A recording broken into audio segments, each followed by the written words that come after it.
Ao saber que meu marido voltaria mais cedo de uma viagem de trabalho, comecei a arrumar tudo. Queria que, quando ele chegasse, estivesse limpo e bonito, mas o silêncio estava estranho, pesado. Quando passei o pano debaixo da cama, algo bateu no esfregão. Me abaixei e encontrei um pequeno gravador escondido.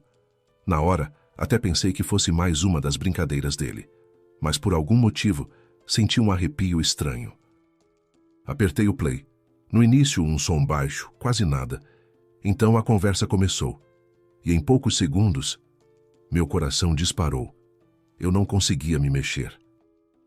Bem-vindos ao canal Recanto das Histórias. Antes de começarmos, por favor, escrevam de onde vocês estão nos assistindo.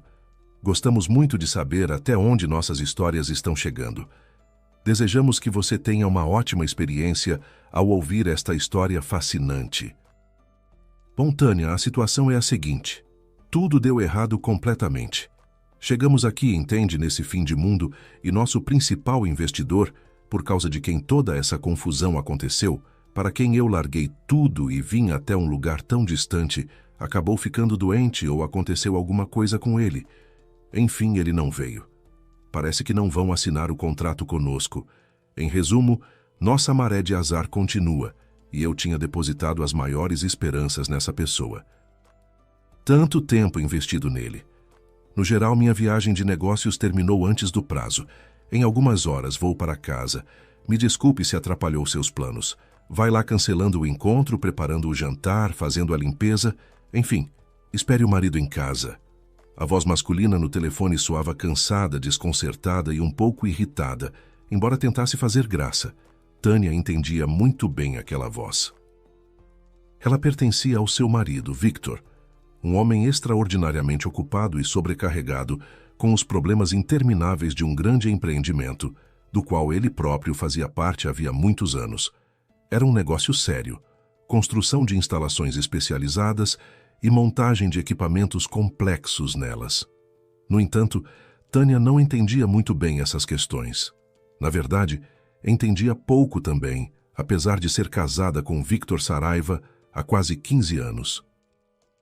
O negócio administrado por Victor era talvez a única coisa diretamente relacionada a ele que ela realmente não compreendia. "Ei, Tâniazinha", ele dizia de vez em quando, "você vive comigo há tantos anos e nunca tentou entender. Do que a gente ganha o pãozinho com manteiguinha? Não, eu entendo, para vocês humanistas, filólogos e historiadores, todo esse ferro e construção é irrelevante. Mas pelo menos você poderia tentar. Olha, e se eu estiver te enganando? Digo que fico no trabalho o dia inteiro, mas na verdade fico andando por aí. Ou, por exemplo, com mulheres." Tânia sorria gentilmente, olhando para Victor que, tendo se colocado numa situação embaraçosa, ficava visivelmente vermelho. "Vitinho, me perdoe se eu te magoar agora sem querer, mas você simplesmente não é capaz disso. Para isso seria preciso saber mentir pelo menos um pouquinho, e você não consegue pegar nem um pedaço de pão sem ficar vermelho." A honestidade patológica de Victor era, de fato, lendária. Era até estranho como, com tal característica, ele conseguia há tantos anos conduzir os negócios de uma empresa grande e sólida. A própria Tânia, quando necessário, não mentia. Claro que não. Mas inventava histórias com inspiração e entusiasmo, pregando peças no Victor, que acreditava nela cegamente, embora já tivesse se queimado muitas vezes. Nas amigas, na amiga Irene, nos próprios filhos Alexandre e Diogo, enfim, em todos que baixassem a guarda por um instante. É verdade que os filhinhos acabaram sendo dignos herdeiros da mãe, e há muito tempo já não caíam nas suas armadilhas. Pelo contrário, eles próprios apregavam peças com regularidade e sucesso, mas Victor continuava sendo, vez após vez, sua vítima. Curiosamente, uma vítima fácil e bem-humorada, tanto que surgia a dúvida se ele não tirava prazer disso. Era bem possível que ele, homem sério, ponderado e cauteloso, de fato sentisse falta de leveza e descontração, e que as brincadeiras incessantes da esposa agitada trouxessem para sua vida uma pitada de alegria e imprevisibilidade. Eles sempre foram muito diferentes, e pareciam comprovar aquela velha e boa verdade de que os opostos às vezes se entendem muito bem e se complementam. Embora seja tolice procurar padrões e regras num assunto assim, ninguém jamais conseguirá explicar por que algumas pessoas com visões e gostos diferentes ficam bem juntas, enquanto outras duas, aparentemente tão parecidas e do mesmo círculo social, depois de algum tempo passam a se suportar com dificuldade. Ou ao contrário, dois temperamentos semelhantes vivem em perfeita harmonia, sem se cansar minimamente da previsibilidade e da monotonia, mal tendo tempo de contar os netos, ao passo que outro casal, esgotado por cobranças e reproches, se separa dizendo um ao outro ao final: nossa relação estava fadada ao fracasso desde o início. Somos simplesmente muito diferentes. Sinceramente, a própria Tânia, depois de conhecer Victor e constatar a seriedade de suas intenções, ficou por muito tempo em dúvida e reflexão. Sim, sem dúvida, Victor Saraiva lhe agradava muito. Como poderia ser diferente, levando em conta as circunstâncias de vida deles, e especialmente as dela? Victor era 3 anos mais velho que ela, embora às vezes parecesse ter décadas a mais de experiência. Tamanha era a diferença em conhecimento e vivência. Era direto, lacônico, sério e solidamente masculino. E ainda era bastante atraente, com seu cabelo castanho claro caindo sobre as sobrancelhas, os traços regulares, os ombros largos e o olhar verde inesperadamente tímido e juvenil, que de alguma forma não combinava com o restante da sua aparência. Mais tarde, Tânia percebeu que seus olhos ficavam assim na presença dela, quando ele a olhava diretamente. No cotidiano, os olhos ligeiramente semicerrados compunham harmoniosamente a imagem de um homem moderno, jovem, saudável e confiante, para quem tudo vai bem. E havia ainda algo muito importante, ou melhor, o mais importante, segundo a maioria das pessoas ao redor. Ele era muito bem-sucedido financeiramente. Victor vinha de uma família que costumamos chamar de bem estruturada. No caso do Victor, o termo mais adequado seria algo como extraordinariamente bem estruturada, ou com qualquer outro superlativo. Como chamar de outra forma uma família em que cada membro possui alguns diplomas, 3 carros, vários apartamentos e uma casa de campo? Ao saber de tudo isso, Tânia lembra que balançou a cabeça de modo resignado e tentou se livrar daquele relacionamento fabuloso, mas, do seu ponto de vista, completamente sem sentido. Para o espanto geral, em particular o da amiga de infância e da escola Irene, ela quis recuar. Como assim você enlouqueceu? Estranhava Irene. Um rapaz assim te convida para... Para onde é mesmo que ele te convidou? E você empaca, Tânia? Você está com a cabeça boa? É uma chance dessas. Acontece uma vez na vida. É como, sei lá, como pescar um peixe dourado. Exatamente. Todo mundo pensa isso, acenava Tânia. Só que eu não estou pescando. E o Victor não é nenhum peixinho. Ele com certeza também deve achar que fico com ele por causa do dinheiro que ele sempre tem. E de qualquer forma não tem nada para discutir. É tudo bobagem. Que tonta! Se espantava Irene. É verdade o que diz o ditado. A sorte sorri para os tolos. Queria que um rapaz assim aparecesse para mim. Eu saberia muito bem o que fazer com ele. Mas você, com seu escrúpulo ridículo, vai ficar na sua vida de professora para sempre. Então fico, resmungava Tânia em resposta. Mas pelo menos ninguém vai poder me acusar de ficar pendurada no pescoço de um herdeirinho rico. Mas por razões conhecidas somente por ele, o rapaz não desistia de Tânia. Ele ouvia em silêncio, com as sobrancelhas ligeiramente franzidas, as dúvidas e os avisos de Tânia. E depois simplesmente a pegava pela mão e a levava ao cinema, a um café, a uma área de lazer, para o campo ou para algum outro lugar, qualquer que fosse. E onde quer que fossem, era invariavelmente interessante e bom porque estavam juntos. Mais ainda, um ano depois, ele apresentou Tânia à sua família extraordinariamente bem estruturada, à avó, à mãe e ao pai. O pai, seu Osvaldo, era o chefe da família, uma espécie de patriarca que havia entregado os negócios ao filho há muito tempo e agora envelhecia de forma bela e prazerosa, em conforto e na companhia da mulher amada, Dona Helena. É verdade que junto com Dona Helena vinha também a própria mãe dela, a avó materna de Victor, uma senhora bem temperamental e irônica, que não perdia a ocasião de alfinetar o genro de cabelos brancos como se fosse um rapazinho e de receber uma resposta à altura. Ainda assim, era visível que entre todos os moradores da casa reinavam perfeita harmonia e respeito mútuo. Mas o mais surpreendente foi que a família Saraiva desfez por completo os estereótipos que Tânia tinha sobre pessoas ricas e seus costumes.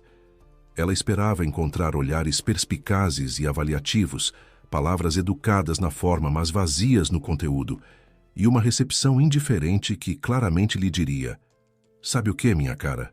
Vamos tolerá-la por algum tempo, é claro, mas exclusivamente em consideração ao Victor, que por algum motivo achou por bem trazê-la até aqui." Mas você não está realmente pensando que isso significa algo relevante para você, está? Afinal de contas, com todos os seus inúmeros defeitos, pelo menos a estupidez não está entre eles. E você entende perfeitamente que nos esqueceremos de sua existência assim que a porta se fechar atrás de você. Não é verdade? Com especial apreensão, Tânia aguardava conhecer a mãe de Victor, Dona Helena, cuja foto o Victor, como um filho fiel e antiquado, carregava na carteira e mostrou a Tânia na primeira oportunidade. Da foto, olhava fixamente para ela uma mulher bonita, já bastante madura, mas com aparência impecável, de olhos verdes, professora universitária de línguas estrangeiras, uma mulher que havia passado a maior parte da vida em conforto e abundância. E sem palavras nem reflexões, era absolutamente claro que Dona Helena, com certeza, não sonhava com uma nora como Tânia para seu filho. De jeito nenhum.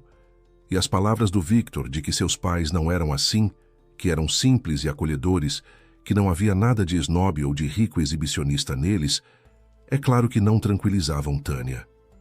"Não desanime, Tânia", continuava a encorajá-la Victor. "Sabe, eu sou, como se diz, o caçula da nossa nobre família, uma criança tardia, quase um milagre." Me chamaram de Victor, de certo modo, simbolicamente. Algo como vitória sobre o tempo e as circunstâncias. Pois é, e eu usei isso a vida toda. Fiz o que quis. Agora vai ficar tudo bem. Já verá. Meus parentes são incríveis. E chegou aquele dia do primeiro encontro. A casa de campo dos Saraiva não decepcionou. Surgindo diante dela como uma mole magnífica de fachadas, janelas panorâmicas e um telhado complexo de múltiplas águas. Arbustos frondosos de hortênsias, alamedas de ciprestes, pilares e grades de ferro forjado. Tudo era deslumbrante e não lhe deixava a menor chance. Ela estava completamente abatida, quando de repente Tânia recebeu sorrisos e apertos de mão de 3 pessoas muito experientes. E o homem, o pai de Victor, chegou até a abraçá-la pelos ombros. Os sorrisos eram largos, os apertos firmes, as vozes vivas e alegres, e tudo parecia perfeitamente genuíno e sincero, tanto que a vontade de acreditar nessa sinceridade se instalou. Talvez ela realmente tivesse caído bem ali. Bom, logo a situação se arranjaria sozinha. Eles assentariam à mesa de banquete e rapidamente perceberiam que ela não sabia nada de talheres, não sabia abrir ostras, comer peixe corretamente, não conseguia manter uma conversa inteligente e era, no geral, uma desajeitada sem modos. "Tâniazinha, você se importa se almoçarmos na varanda?" Ela ouviu a voz de Dona Helena. "Sabe, aqui, com esse tempo, é muito melhor do que dentro de casa. Ar fresco, flores. Além disso, hoje temos como prato principal um carneiro assado preparado segundo uma receita especial. Nós o comemos, por tradição, com as mãos, e é melhor fazer isso ao ar livre." "Com as mãos?" se admirou Tânia. Ela esperava ter que se debater dolorosamente com uma dezena de garfinhos e facas, sofrendo por não saber usá-los. E o próprio jantar ela imaginava, por alguma razão, como um evento falsamente solene, numa sala enorme e sombria, com uma longa mesa coberta de branco, onde pessoas tesas como paus, pálidas e sem sorriso, sorveriam vinho seco desagradável em taças de cristal. Com as mãos, imagina, riu Dona Helena. Provavelmente a gente a está chocando com nossa falta de refinamento. Mas meu querido marido passa meio dia preparando esse prato de acordo com uma receita secreta, obtida de certo respeitável sócio do interior. E proíbe terminantemente que o comamos do jeito que toda gente normal come, com talheres. Porque é uma blasfêmia comer esse prato com garfos, ouviu Tânia, atrás de si, a voz do seu Osvaldo Saraiva. Segundo essa tradição que aprendi com meu sócio, a carne preparada dessa forma deve ser saboreada com as mãos para que os aromas e sabores sejam aproveitados por completo. Comer assim não é só prazeroso, mas também saudável para a digestão. As sensações táteis se transmitem diretamente das pontas dos dedos e deixam tudo muito mais gostoso. Mas falando sério, Tâniazinha, é incrivelmente divertido e saboroso. Já vai ver. Espero que goste. Me esforcei muito. Afinal, hoje é um dia muito especial para nós. Tudo bem, Osvaldo, chega de palestra. Leva a sua panela para a varanda, interveio Dona Helena. Não sei quanto à digestão, mas o estômago já está reclamando faz tempo. Ela riu. Só que, meu querido, os guardanapos eu vou colocar na mesa assim mesmo.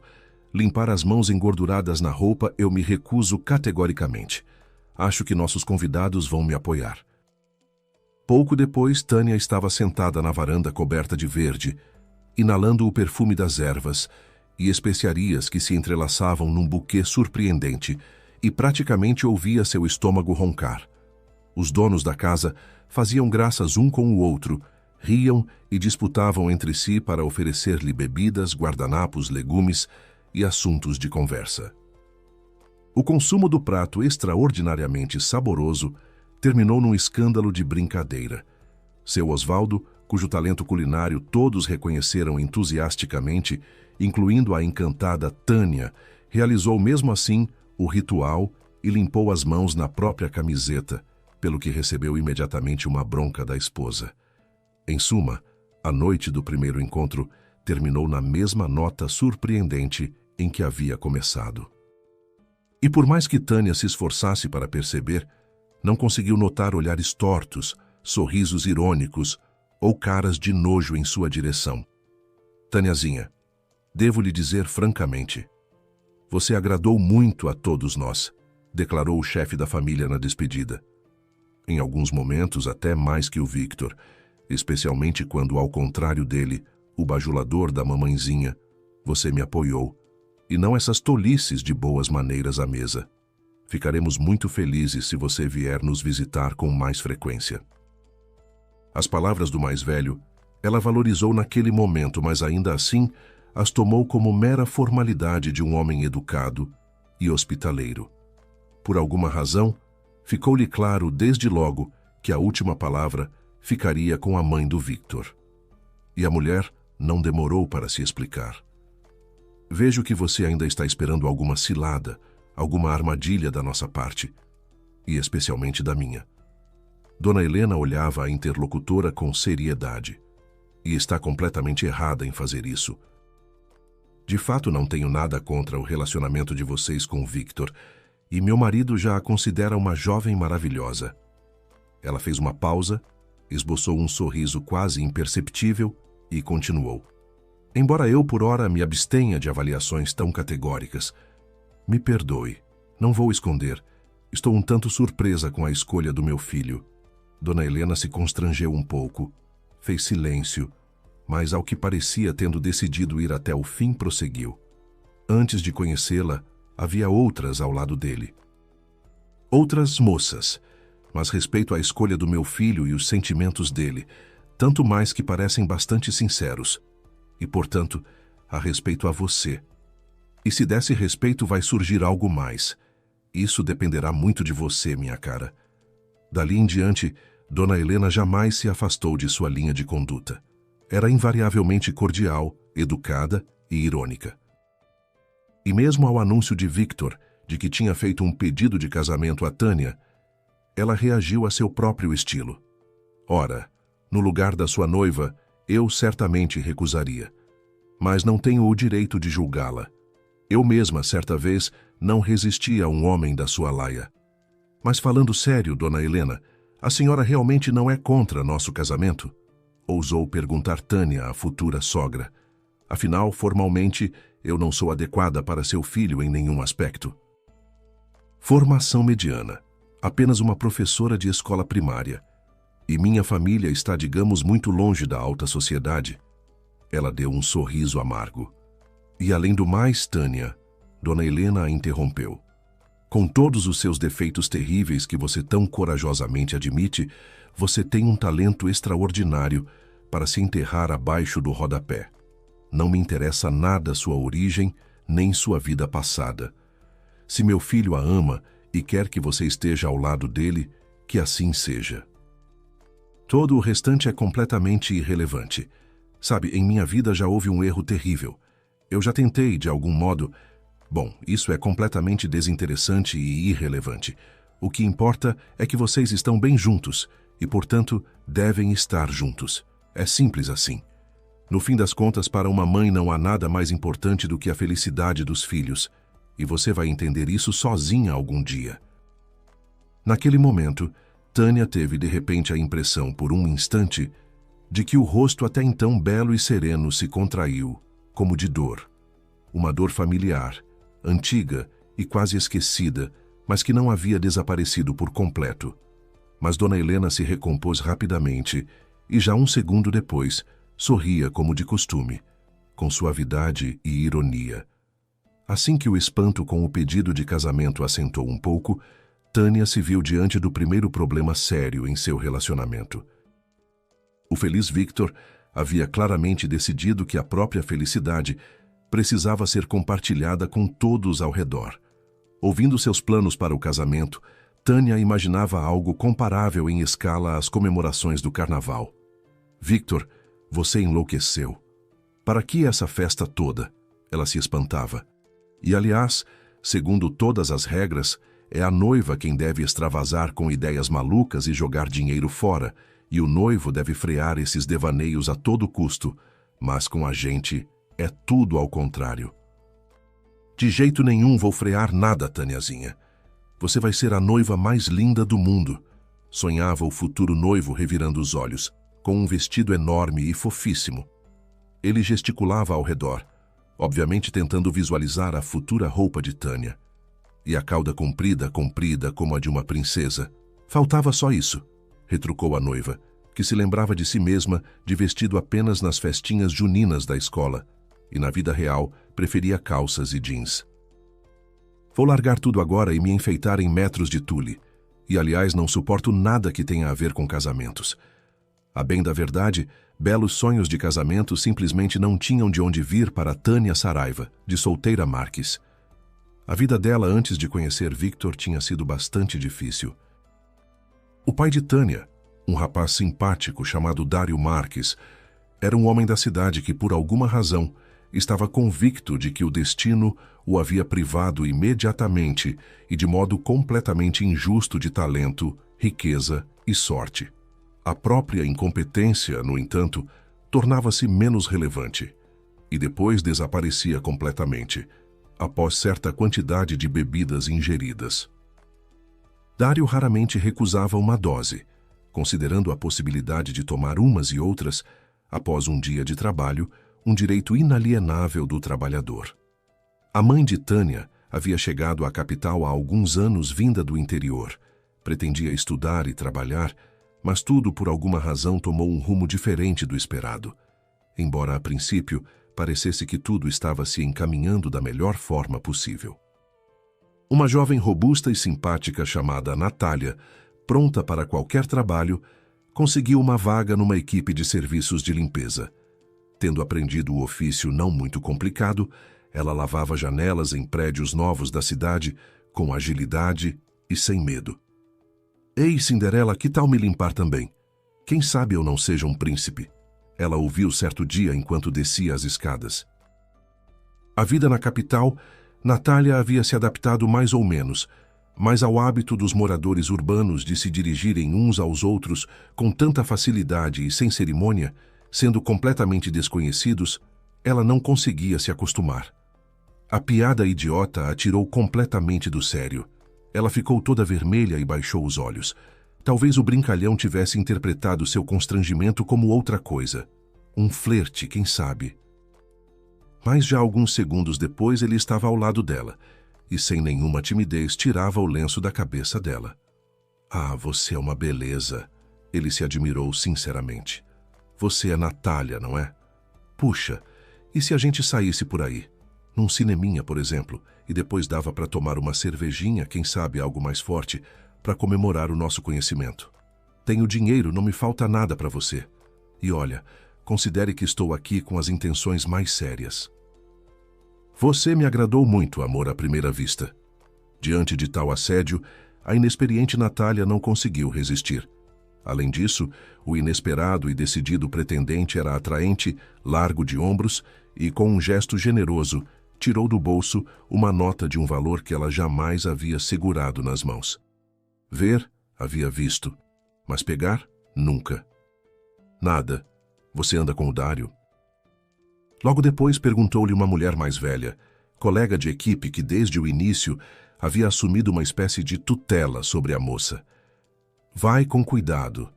Ele é como te diria, tem o cotovelinho, entende? Meu Deus, que antiquada você é. Como você vai se virar pela vida? Resumindo, ele gosta de beber agora, entendeu? Embora pelo menos ele tenha apartamento próprio. E no geral, ele até que é um cara decente enquanto não gruda na garrafa. Por outro lado, onde é que estão os abstêmios? Claramente não sobraram para nós. Você faz o seguinte, não fica parada esperando e exige que ele se case com você. Né, se as coisas entre vocês ficarem sérias mesmo, e que ele te registre no apartamento dele. Aí pode se afogar nessa porcaria, tanto faz. Para com Natália ele parecia sentir, se não amor, ao menos certo sentimento de ternura. Dário e Natália registraram o casamento legal como manda a tradição das pessoas de bem. Comemoraram o evento num barzinho. E a jovem esposa se mudou definitivamente para o pequeno apartamento de 2 quartos, que lhe pareceu um palácio encantado. O fato de as paredes do palácio estarem descascadas, de lâmpadas nuas pendurarem do teto e de um buraco ocupar o lugar do vidro na porta da cozinha, com cacos salientes nas bordas, tudo isso era irrelevante. A jovem esposa se lançou a criar um ambiente aconchegante que fizesse Dário querer voltar para casa todas as noites, em vez de beber em alguma esquina ou no bar do bairro. O conforto criado pela esposa Dário valorizou, mas não parou de beber. Apenas passou a preferir fazê-lo no aconchegante ambiente doméstico, com uma excelente petisqueira quente e um sofá macio, no qual era muito mais agradável cair do que na calçada fria e dura. Natália aguentou por algum tempo as falhas do marido, mas depois decidiu manifestar sua insatisfação. Em resposta, recebeu uma gentil sugestão para não se meter na vida dele nem lhe dar lições, e que se algo não lhe agradasse, podia pegar suas tralhas e voltar para o interior de onde havia aparecido, para atormentar sua vida. Talvez Natália tivesse feito exatamente isso, mas naquele exato momento percebeu com alegria assustada que agora era responsável não só por si mesma, mas também por uma pequena centelha de vida que havia se acendido dentro dela. Os 9 meses de espera transcorreram em feliz expectativa, perturbada pela ansiedade que provavelmente acomete qualquer mulher cujo marido tem apego à bebida. Mas o primeiro olhar para a bebezinha dissipou todos os temores e apreensões. A menina nasceu completamente saudável.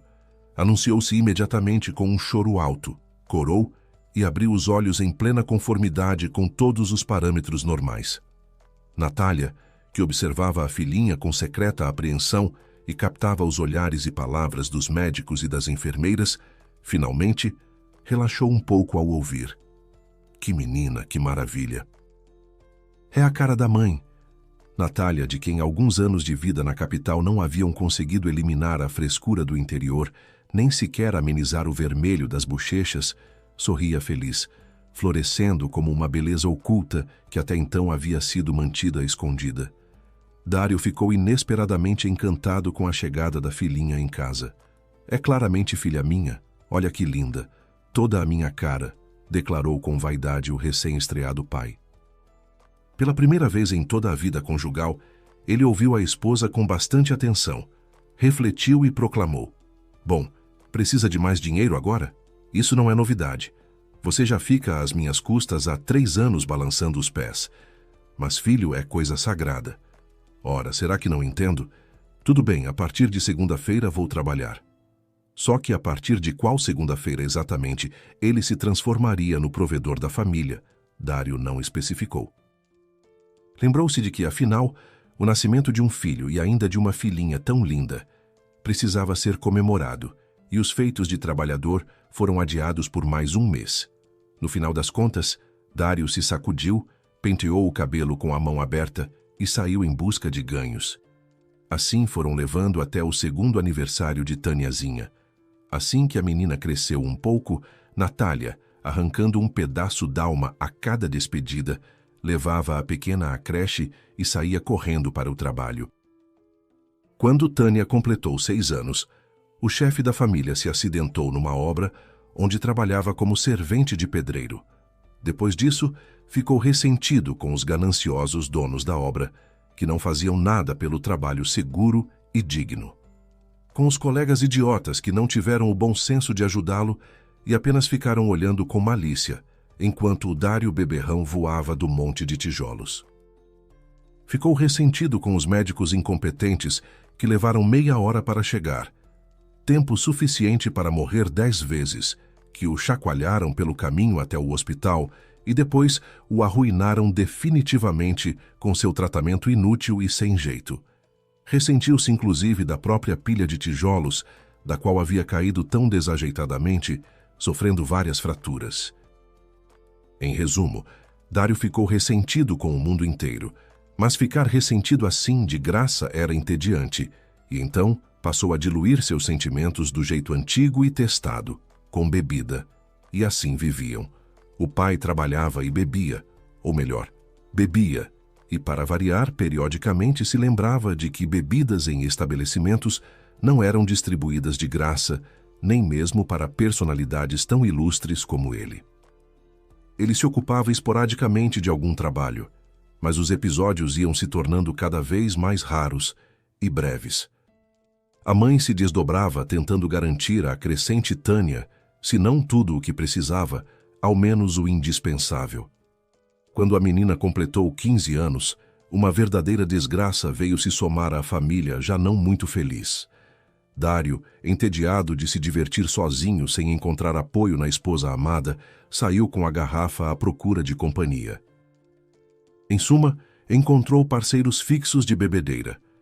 Depois de tantos anos de libações, a saúde de Dário havia se abalado. A aparência também havia perdido a atratividade de outrora, mas o temperamento havia permanecido o mesmo, agitado e brigão.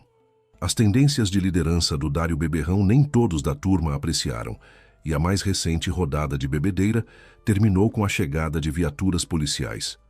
Uns foram levados ao hospital, outros direto para trás de portas fechadas. Dário ficou entre os últimos, recebeu alguns anos de pena, e 6 meses depois morreu de forma silenciosa e incompreensível. Tânia, apesar das terríveis circunstâncias familiares, não cresceu como uma pessoa tímida, na opinião de alguns, até muito ousada para a filha de um alcoólatra criminoso notório e de uma faxineira.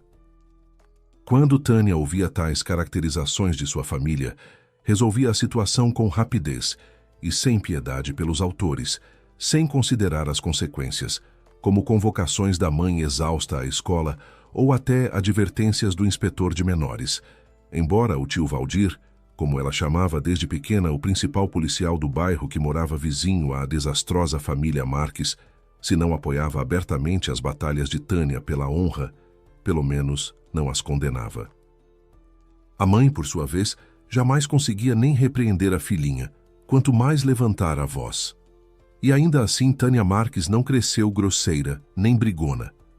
Em tudo o que não dizia respeito à honra da família, ela era uma menina absolutamente comum, simpática, saudável, bastante esforçada, inteligente e independente.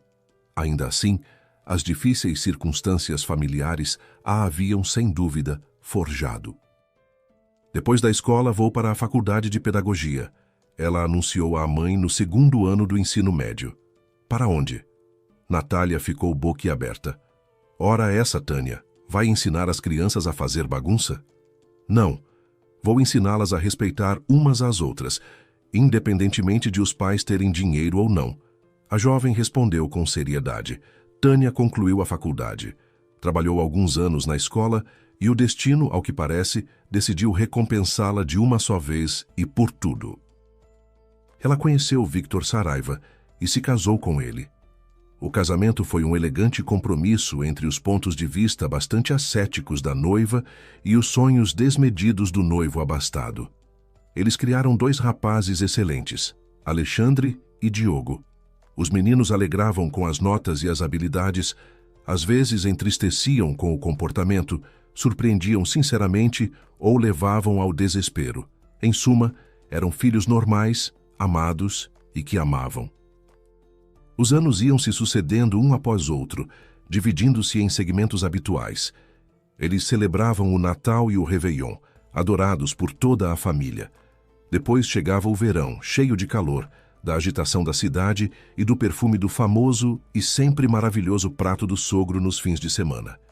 Depois os meninos se arrumavam para a escola, mais tarde para as faculdades, e Tânia começava a pensar na difícil e longa lista de presentes de fim de ano. E acontecesse o que acontecesse em suas vidas, o que permanecia invariável era a relação deles entre si e a gratidão de Tânia pelo sentimento de amor, paz e solidez que o marido lhe proporcionava, onde quer que estivesse e o que quer que estivesse fazendo. E então Victor ligou de mais uma viagem de negócios, desta vez fracassada. Ora, acontece. Embora fosse estranho, com Victor tudo estava sempre sob controle. E, de repente, esse vexame. Ele combina uma reunião com um investidor muito importante para os negócios, planeja o encontro no local de construção do novo complexo industrial e o sujeito simplesmente não aparece, invocando algum pretexto formal. E, aliás, ultimamente nos assuntos da empresa, vinham se delineando tendências nada boas. Vários negócios promissores caíram por terra. Choveram fiscalizações extraordinárias intermináveis, que roubavam de Victor, como proprietário e diretor, enorme quantidade de nervos, forças e tempo. E alguns meses atrás aconteceu algo simplesmente inconcebível. Do escritório central, desapareceram documentos importantes com informações comerciais sobre os planos da empresa para o futuro próximo, e todos os esforços da equipe de segurança não levaram a uma resposta para a pergunta: o que está acontecendo? Victor chegou a ter problemas de saúde por conta da preocupação. Aliás, pela primeira vez na vida. Ele trocou a equipe de segurança, endureceu as regras internas de trabalho com informação comercial e passou a passar mais tempo no escritório pessoalmente. Mas não foi possível evitar nem a perda de vários parceiros, nem os graves prejuízos financeiros decorrentes do fracasso das negociações. Tânia, é claro, via o que estava acontecendo com o marido, especialmente depois que ele, também pela primeira vez na vida, perdeu o controle e gritou por um motivo banal com um dos filhos. É verdade que Victor logo se deu conta. Pediu desculpas longa e calorosamente aos meninos e a Tânia. Mas um resíduo desagradável ficou para todos assim mesmo. Era muito incomum e fora do habitual para a família deles, onde sempre todos os problemas eram resolvidos de forma pacífica, calma e com respeito mútuo. Ela tentou conversar com Victor, desejando de todo o coração ajudá-lo. Mas o que ela poderia realmente fazer? Nos assuntos de negócios ela, humanista até os ossos, nunca entendeu nada. Muito menos num negócio tão complexo como o que o marido administrava. E além do mais, o próprio Victor não queria, como ele mesmo dizia, sobrecarregá-la com os próprios problemas. Ele era infinitamente grato a ela pela disposição de ouvir, de compadecer, de acenar a cabeça com consolo e simplesmente de sentar ao lado no sofá, encostados um no ombro do outro. Sinto que aliviou. Até parece que a cabeça ficou mais leve, dizia Victor invariavelmente, sorrindo depois dessas sessões silenciosas. Obrigado, Taniazinha. Se você ainda me alimentar com a sua maravilhosa feijoadinha e ainda com farofa, tudo vai ficar no lugar. Ela sorria em resposta. Claro que o alimentava com o prato favorito. Mandava os filhos ficarem quietos ou pararem de bater as portas com força. E olhava para Victor com preocupação, às escondidas, para que ele não percebesse. Sem dúvida, ele havia emagrecido, abatido, havia quase parado de sorrir. E principalmente havia desaparecido nele o que sempre o distinguia em qualquer ambiente, aquela sensação de confiança, inabalável e independente de qualquer coisa.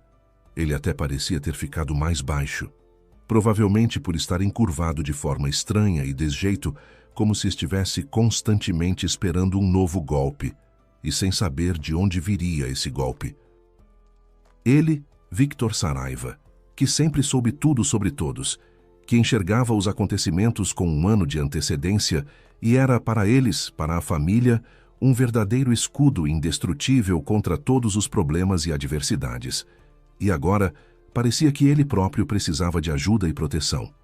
E essa voz com que ele falava agora, embora tentasse fazer graça, cansada, irritada, desconcertada, era também algo completamente novo em Victor. E o fato de ele não ser mais capaz de esconder essas emoções dela, de Tânia, embora antes ela nunca sequer suspeitasse de suas dificuldades, esse fato também dizia muito. Tânia desligou o telefone, colocou-o na mesinha de cabeceira e inconscientemente passou o dedo pela superfície. Depois ficou olhando fixamente para ela, ou melhor, para a faixa de pó bem visível que havia se acumulado ali. Era simplesmente assombroso de onde vinha tanta poeira em tão pouco tempo. Pois havia muito pouco tempo, literalmente anteontem, ela havia feito uma limpeza úmida.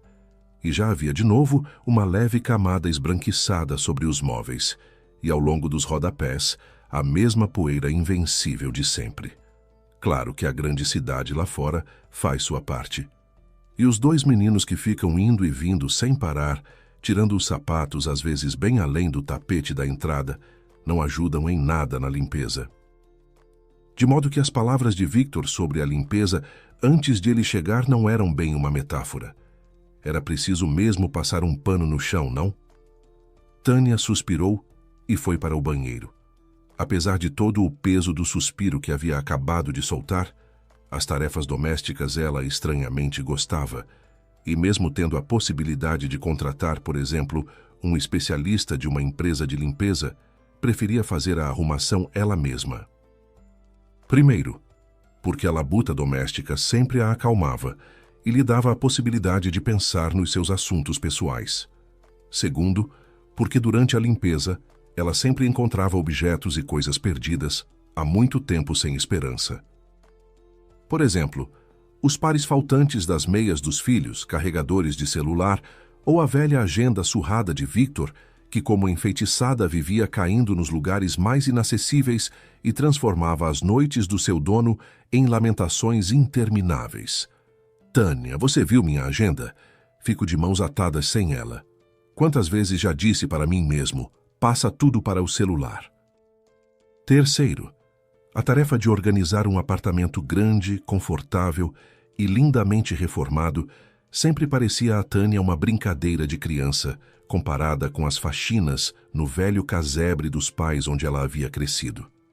E, acima de tudo, aquele era o lugar onde ela havia sido muito feliz por tantos anos, onde seus meninos cresceram, onde tantas tardes aconchegantes haviam sido passadas ao lado de Victor, o ser mais compreensível e querido do mundo para ela.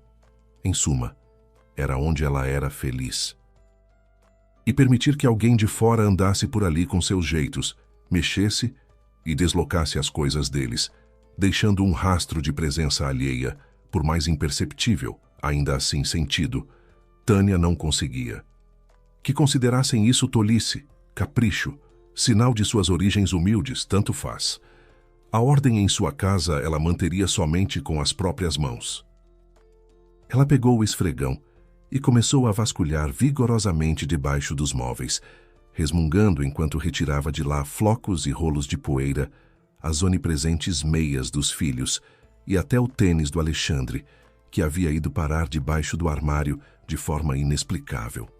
Chegando ao quarto do casal, ela enfiou o esfregão debaixo da cama com desenvoltura e ficou paralisada. Lá embaixo, algo claramente havia batido de leve no esfregão e se deslocado.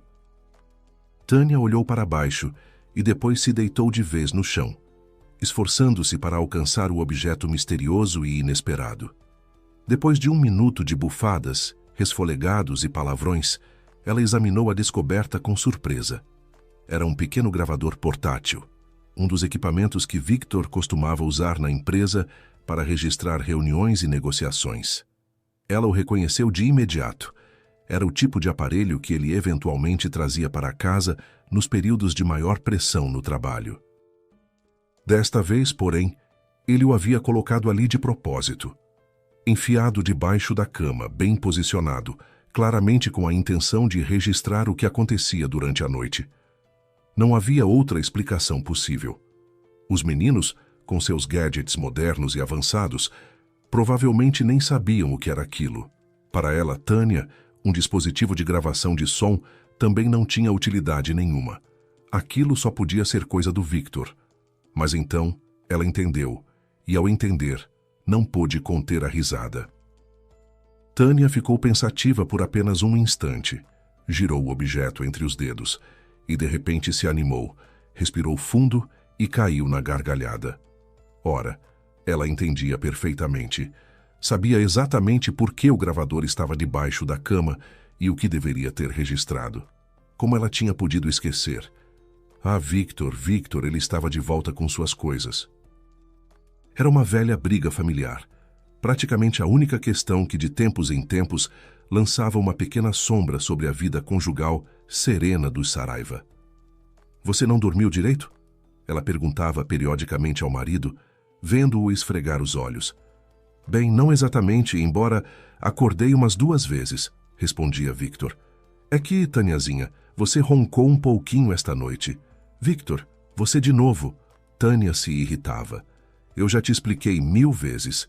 Eu nunca ronco dormindo. Eu não sou um trator nem uma pugilista veterana com o septo quebrado. Em geral, meu nariz está perfeitamente bem. E não consigo entender por que você inventa essas bobagens. Parece que é só para me deixar brava. Tâniazinha, não estou inventando, Victor insistia. E aliás, não disse que você ronca igual a um trator. Ronca um pouquinho, quase imperceptível, mas dá para ouvir. Que absurdo. Tânia se recusava teimosamente a concordar com o marido. Por alguma razão, a acusação desse pecado relativamente inofensivo lhe parecia terrivelmente ofensiva. Ora, como isso podia ser? Afinal, toda mulher que se preze deveria respirar silenciosamente, graciosamente, e ele lhe fica enfiando no nariz que ela ronca enquanto dorme, a ponto de impossibilitar o sono dos outros. Às vezes até me agrada. Victor jogava mais lenha na fogueira. Você resmunga de um jeito tão engraçado, especialmente quando fica deitada de costas. Tânia, não fique com raiva, é uma bobagem completamente. Não entendo por que você reage assim. Sabe, algum dia vou te gravar no celular ou no gravador, e aí você vai entender que não estou mentindo por maldade. Só ouse tentar, vai me gravar. Tânia se embirrava e logo se corrigia. Mas, aliás, não tem nada para gravar porque isso simplesmente não pode existir. Essa conversa meio brincalhona, meio séria, se repetia entre eles havia muitos anos, tornando-se uma espécie de piada familiar. Tânia se indignava e negava tudo como de praxe, e Victor ameaçava finalmente realizar a gravação reveladora. E eis que ela encontrava debaixo da cama exatamente isso, o gravador posicionado ali de caso pensado, a prova de que dessa vez ele havia cumprido a ameaça de tantos anos. Tânia olhou furtivamente ao redor, como se não estivesse completamente sozinha em casa, como se alguém pudesse estar escutando. Rebobinou a fita um pouco para trás e ligou. Ela prestou atenção nos sons que se ouviram. Depois, como se não acreditasse em si mesma, colocou o gravador no ouvido e de repente se sacudiu num riso silencioso. Sim, com toda a certeza. Era um ronco, baixinho, não muito forte e quase não irritante, mas estava lá. E não haveria mais como contestar esse fato. Ora, ela havia perdido a briga de tantos anos com o marido amado. E a única coisa que ela poderia fazer nessa situação era reconhecer que ele tinha razão e se arrepender de anos de acusações infundadas à percepção auditiva do Victor. Talvez presenteá-lo, pobrezinho infeliz, com tampões de ouvido para seus ouvidos tão sofridos. Tânia deu mais uma risada e, ainda não acreditando completamente no que havia ouvido, rebobinou a fita e, quase que mecanicamente, sem motivo, ligou o gravador de novo. E, aliás, preciso ter certeza de que você vai fazer o que prometeu. Soou uma voz feminina, bem aguda e bastante cortante. Ouça, Inara, conversamos sobre isso tantas vezes, ouviu-se em resposta. É claro que vou cumprir tudo o que prometi. Afinal, te amo. Assim que eu conseguir o que preciso, a gente vai embora daqui e eu me caso com você. Você é uma mulher inteligente. Deve entender que agora, neste momento, não posso fazer isso. Chamaríamos atenção demais para nós, e aí todos os nossos planos de uma vida próspera juntos iriam por água abaixo. Tânia pressionou o botão de pausa do gravador e, cuidadosamente, sem olhar, como uma cega, apalpou alguma superfície atrás de si e sentou. Naquele momento, ela de fato não ouvia e não via nada, não entendia e não sentia nada, como se de uma vez só todos os órgãos dos sentidos e o cérebro juntos tivessem parado de funcionar. Porque a voz masculina que havia respondido à interlocutora na gravação, que acabara de ouvir, era assustadoramente parecida com a de Victor. O mesmo timbre, a mesma cadência, o mesmo jeito inconfundível de falar. Tânia não tinha a menor dúvida. Era a voz do seu marido, ou de alguém que falava exatamente como ele. A voz da mulher ela também reconheceu, lembrou depois de algum tempo, quando o primeiro choque havia diminuído um pouco. Era uma funcionária da empresa de Victor, que já trabalhava lá há vários anos como secretária e tradutora. Embora, na prática, a jovem de nome Inara fosse a assistente pessoal de Victor em todos os seus assuntos e gozava de uma confiança praticamente ilimitada da parte dele. Sem a Inara estou de mãos atadas, Victor dizia com frequência. Ela é uma pessoa de inteligência rara, de honestidade e princípios de cristal. Há poucas pessoas no mundo em quem confio tanto quanto nela. Ora, o desfecho mais previsível, Tânia pensava, cansada. A menina faz carreira. Afinal, quanto tempo dá para ficar de assistente pessoal e secretária? É hora de subir um degrau a mais, se tornar amante e depois, quem sabe, esposa e sócia. Mas ele, Victor, como pôde? A seguir vinham pensamentos que repercutiam nela como uma dor surda e sem saída. Ela os enxotava, mas eles esperavam algum tempo e voltavam com todo o seu peso insuportável, que tornava difícil respirar e se mover. Quanto tempo ficou sentada no canto do sofá, encolhida com a cabeça entre as mãos, ela não soube dizer. Obviamente muito tempo, porque ao voltar finalmente a si, percebeu o crepúsculo que havia se adensado do lado de fora da janela, e a lombar anquilosada de tanto imobilismo e a perna dobrada debaixo do corpo latejavam visivelmente. Nossa, que escuridão e silêncio! E nem o menor sinal da minha querida feijoadinha. Simplesmente não cheira nada. E eu tinha tanta esperança. Victor entrava no apartamento sorrindo. Como de costume, despiu rapidamente a roupa de sair e abriu os braços. E ninguém corre ao meu encontro. Quer dizer que não estou sendo bem recebido, brincou Victor e franziu a testa, desconcertado. Nada de rodeios, decidiu Tânia de repente. Não vai ficar interrogando e extraindo de Victor informações. Não vai ficar de tocaia para apanhá-lo em flagrante ou, como se diz, pegá-lo no ato com a amante. Para tudo isso, ela ainda o respeita e o ama demais. Sim, ama, apesar da dor e da tristeza que apertam o coração. Ao menos em nome do seu maravilhoso passado de 20 anos e dos filhos deles, ela vai se separar dele de forma simples e rápida, agora mesmo. E num gesto de mágico que tira um coelho da cartola, Ela colocou o gravador maldito sobre a mesa. Ah, encontrou mesmo embaixo da cama, claro. E eu estava até meio esquecido dele. Simplesmente saiu da cabeça. Victor sorriu e até abriu um pouco. Então, ouviu? Finalmente se convenceu de que todos esses anos eu não estava te caluniando, mas suportando em silêncio meus tormentos noturnos. Veja que herói sou. Tânia, por que você está calada? Victor olhava para a esposa surpreso. Ele, evidentemente, esperava indignação, acusações de covardia e astúcia, mas ela estava em silêncio e simplesmente o olhava com olhos vazios. Tânia, você ficou tão ofendida assim? Que bobagem, se preocupou Victor. É só uma brincadeira, Tâniazinha. Aliás, se quiser saber, até passei a gostar do teu ronco ao longo dos anos. Fico deitado ouvindo você assobiar ao lado. E parece que está tudo bem, como antes. Juro. Tânia, não entendo por que você está calada. O que aconteceu? Por que está me olhando assim? Victor ficou completamente perplexo. Como assim?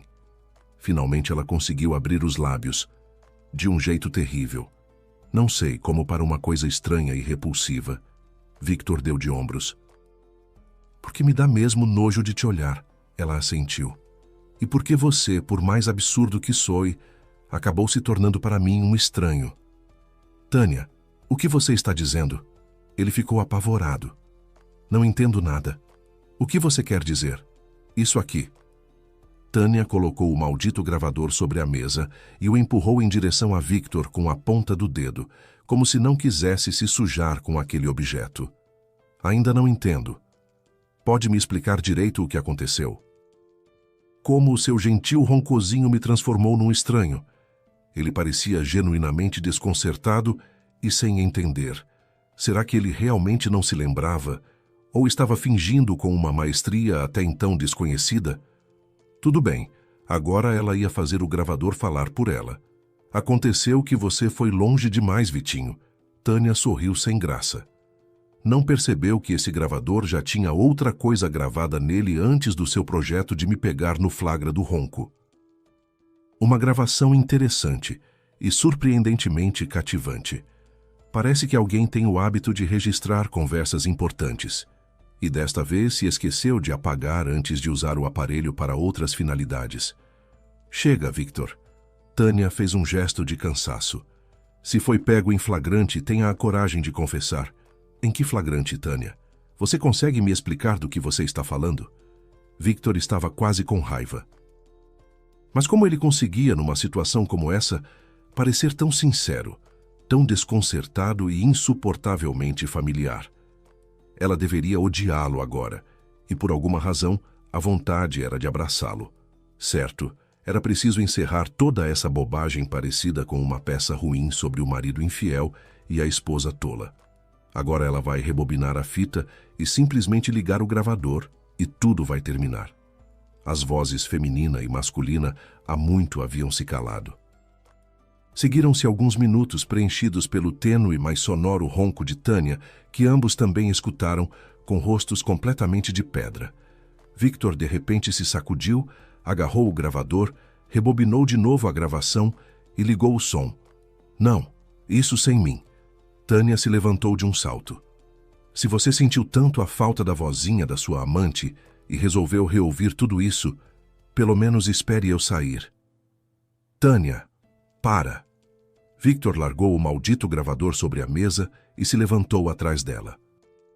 Tâniazinha, minha querida, por que você achou que essa voz na gravação é a minha?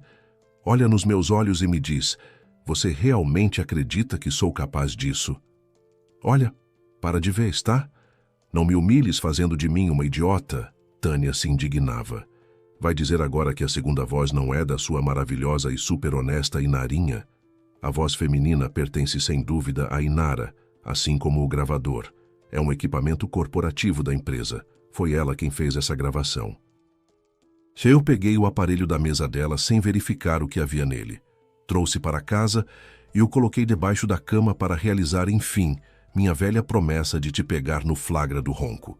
Não imaginei, é claro, o que estava gravado ali antes. Certo. E ela fez essa gravação para você não fugir dela, amada. Tânia sussurrou. Pelo amor de Deus, Tânia, aciona o teu senso de humor, já que todos os outros falharam de repente. Tânia, minha querida, pensa um pouco. Eu e a Inara. Você está bem da cabeça? Escuta com atenção. Não sou eu quem está falando nessa gravação. A voz é parecida com a minha. Muito parecida, estranhamente parecida. Mas não é a minha. Existe apenas uma pessoa no mundo que fala com esse mesmo timbre, essa mesma cadência. E agora preciso entender quem é essa pessoa e o que está acontecendo. Devagar, com cautela, como alguém andando sobre um gelo fino que range a cada passo, Tânia se pôs a escutar suas próprias sensações e, de repente, expirou, feliz e aliviada. É claro. Como ela pôde pensar isso sobre Victor, sobre o seu Victor, tão familiar, amado e compreensível? Mas essa já é outra questão, e é muito importante. Victor se recompôs e instantaneamente se tornou outro. Concentrado, atento, tal como seus parceiros de negócios e subordinados o conheciam há muitos anos. Sabe, minha querida, não foi por acaso que você tomou essa voz na gravação pela minha. Ela é de fato extraordinariamente parecida. O mesmo timbre, o mesmo jeito de falar, como se fossem a mesma pessoa. Conheço apenas uma pessoa no mundo que fala assim, mas jamais poderia imaginar que ela reapareceria na minha vida, na nossa vida, e muito menos desse jeito. Victor ficou em silêncio por um longo momento, como se estivesse repensando e assimilando tudo de novo. Havia empalidecido, fechado os olhos como de dor, e depois o rosto se contraiu num espasmo leve. Ele passou a palma por ele, como se tentasse apagar alguma coisa viscosa e repugnante, como costumamos puxar rapidamente a mão, tentando nos livrar o mais depressa possível de uma teia de aranha que ficou grudada. E Tânia ficou quieta como um ratinho, observando em silêncio o rosto dele. Se ainda havia no fundo da alma alguma dúvida quanto a Victor e sua honestidade, ela se dissipou sem deixar rastro. Restou apenas o ardente desejo de ouvir e ajudá-lo, se é que ela poderia fazer alguma coisa. E então ele se levantou e disse com firmeza: Vou sair agora. Preciso urgentemente saber de tudo, esclarecer algumas coisas, falar com... Enfim, preciso resolver isso de uma vez por todas, essa sujeira. Ele pegou o gravador e enfiou no bolso. Você fica aqui e espera, ouviu? Não vai a lugar nenhum. Volto logo e te explico tudo. Victor ficou fora por algumas horas e então entrou no apartamento, se sentou em frente a ela e contou uma história surpreendente. Talvez você se lembre de que meus pais têm outro filho. Um filho. Sim, você está se admirando porque falo dessa forma estranha. Uma pessoa normal diria: tenho um irmão. Mas é que justamente um irmão eu não tinha. André nasceu quando o papai e a mamãe ainda eram estudantes, calouros, e eu vim ao mundo quando eles estavam comemorando a metade da 5ª década de vida. Imagina a diferença entre nós. Eu ainda estava de fraldas, e André já era um rapaz adulto. Devo dizer que, com franqueza, quase não me lembro dele. Algumas imagens borradas, impressões vagas. E a voz. Por algum motivo, a voz lembro bem. E depois, quando cresci, a mamãe dizia com frequência que somos surpreendentemente parecidos nos timbres, na forma de falar, em tudo. A ponto de ela, às vezes, fechar os olhos e não conseguir distinguir um do outro. Nunca dei muita importância a isso. Até hoje. Ele se calou e ficou pensativo. Victor, mas por que nunca vi essa pessoa, seu irmão? Tânia se arriscou a pronunciar a palavra que, ao que parecia, era pesada para Victor. Sobre a existência de mais um Saraiva adulto, ela sabia. Havia ouvido que o homem havia partido para muito longe anos atrás, rompendo os laços com a família.